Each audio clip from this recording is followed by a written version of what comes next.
c'est quoi la volonté de Dieu pour nous en ce 12e mois? Et que signifie le chiffre 12 dans la parole de Dieu? Tout ce que Dieu fait, tout ce que Dieu nous permet de vivre ou de rencontrer, vous devez savoir, a une signification. Le chiffre 12 dans la parole de Dieu a plusieurs significations. Ce chiffre symbolise la perfection et l'achèvement d'un cycle. C'est le symbole de la perfection. L'achèvement d'un cycle, comme on le voit ce matin, c'est la fin du cycle de l'année. Ce que le 12e mois nous annonce. Et le 12e mois nous annonce aussi, excusez-moi, le début d'un nouveau cycle. Je ne cesse de vous dire que lorsqu'on arrive au 12e mois de l'année, la première des choses, nous devons rendre grâce à Dieu. La deuxième des choses, nous devons prendre un temps de réflexion pour nous examiner, voir si pendant ce cycle que nous avons parcouru, est-ce que nos vies, notre marche a plu à Dieu. Et Dieu nous donne l'opportunité, comme lui-même il dit que la fin d'une chose vaut mieux que son commencement. En ce dernier mois qui marque la fin de ce cycle, de ce parcours 2025, Dieu nous fait grâce de racheter le temps. Le chiffre 12, il symbolise également la complétude, c'est-à-dire l'ordre et l'alliance divine. Le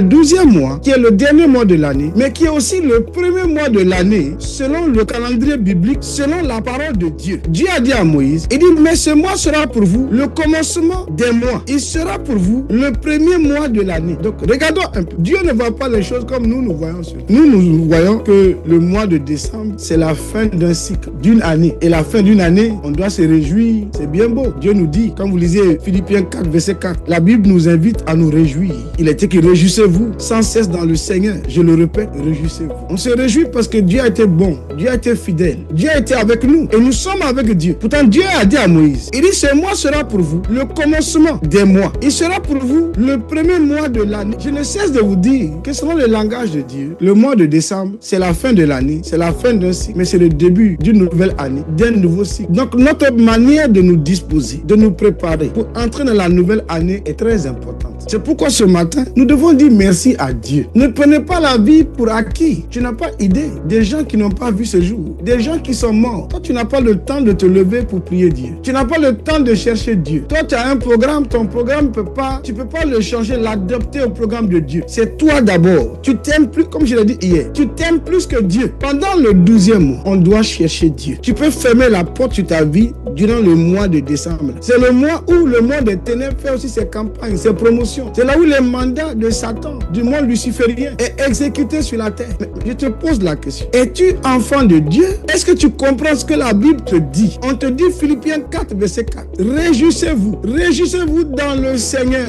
Et au 12e mois, on apporte son sacrifice à Dieu. Mais c'est le moment où les gens gaspillent. Tout le monde veut paraître. Pourtant, la Bible nous dit de ne pas nous conformer au siècle présent. Qui nous a donné une année de grâce? C'est l'Éternel. Qui nous a permis de parcourir tout un cycle, c'est de 12 mois? C'est l'Éternel. Mais quand nous arrivons là, la première des choses, nous devons dire merci à Dieu. Que lorsque nous arrivons au 12e mois, nous devons savoir que la miséricorde a triomphé du jugement. C'est pourquoi c'est un mois stratégique où il faut rendre grâce à Dieu.